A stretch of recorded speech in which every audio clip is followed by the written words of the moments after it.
മാലിന്യമുക്തം നവകേരളം ക്യാമ്പയിന്റെ ഭാഗമായി ആലപ്പുഴ മുട്ടാർ ഗ്രാമപഞ്ചായത്തിൽ വാർഡ് തല ശുചീകരണത്തിന് തുടക്കമായി. 10ാം വാർഡിൽ ഹരിതാരാമം ഒരുക്കിയായിരുന്നു ശുചീകരണത്തിന് തുടക്കം കുറിച്ചത്. കൈതത്തോട് ജംഗ്ഷൻ ശുചീകരിച്ച് പൂച്ചെടികൾ നട്ടുപിടിപ്പിച്ചാണ് ആരാമം ഒരുക്കിയത്. നോർത്ത് പറവൂരിൽ തുരുത്തിപ്പുറം പാലത്തിന് സമീപം കാറുകൾ കൂട്ടിയിടിച്ച അപകടത്തിൽപ്പെട്ടത് മതിലകം ഗ്രാമപഞ്ചായത്തിന്റെ കാറും സ്വകാര്യ കാറും. അപകടം ഡ്രൈവർ ഉറങ്ങിപ്പോയത് മൂലമെന്ന നിഗമനം. കാർ യാത്രികർ ആശുപത്രിയിൽ ചികിത്സയിൽ.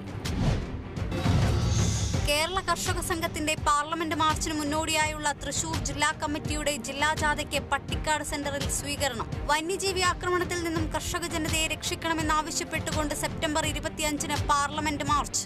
സംഘാടക സമിതി ചെയർമാൻ മാത്യു നൈനാൻ അധ്യക്ഷനായി.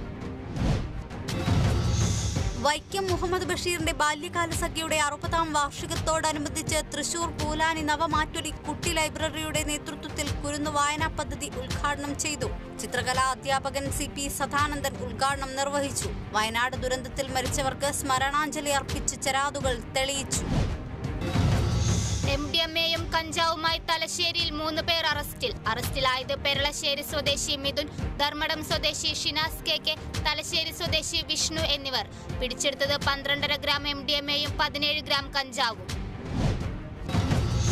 ചങ്ങനാശ്ശേരി പെരുന്നാർ റെഡ് ക്വയർ ജംഗ്ഷനിൽ ലോറിയും ടിപ്പറും കൂട്ടിയിടിച്ച് അപകടത്തിൽപ്പെട്ടത് തെങ്കാശിയിൽ നിന്ന് അരിയുമായി കോട്ടയത്തേക്ക് പോവുകയായിരുന്ന ലോറി.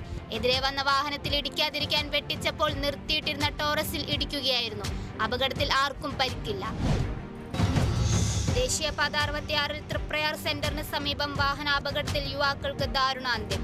മരിച്ചത് വലപ്പാട് സ്വദേശികളായ ആശീർവാദ്, ഹാഷിം എന്നിവർ. പുലർച്ചെ 2:30-ഓടെ കണ്ടെയ്നർ ലോറിയും സ്കൂട്ടറും കൂട്ടിയിടിക്കുകയായിരുന്നു. കൂടെയുണ്ടായിരുന്ന സുഹൃത്ത് പരിക്കുകളോടെ ആശുപത്രിയിൽ.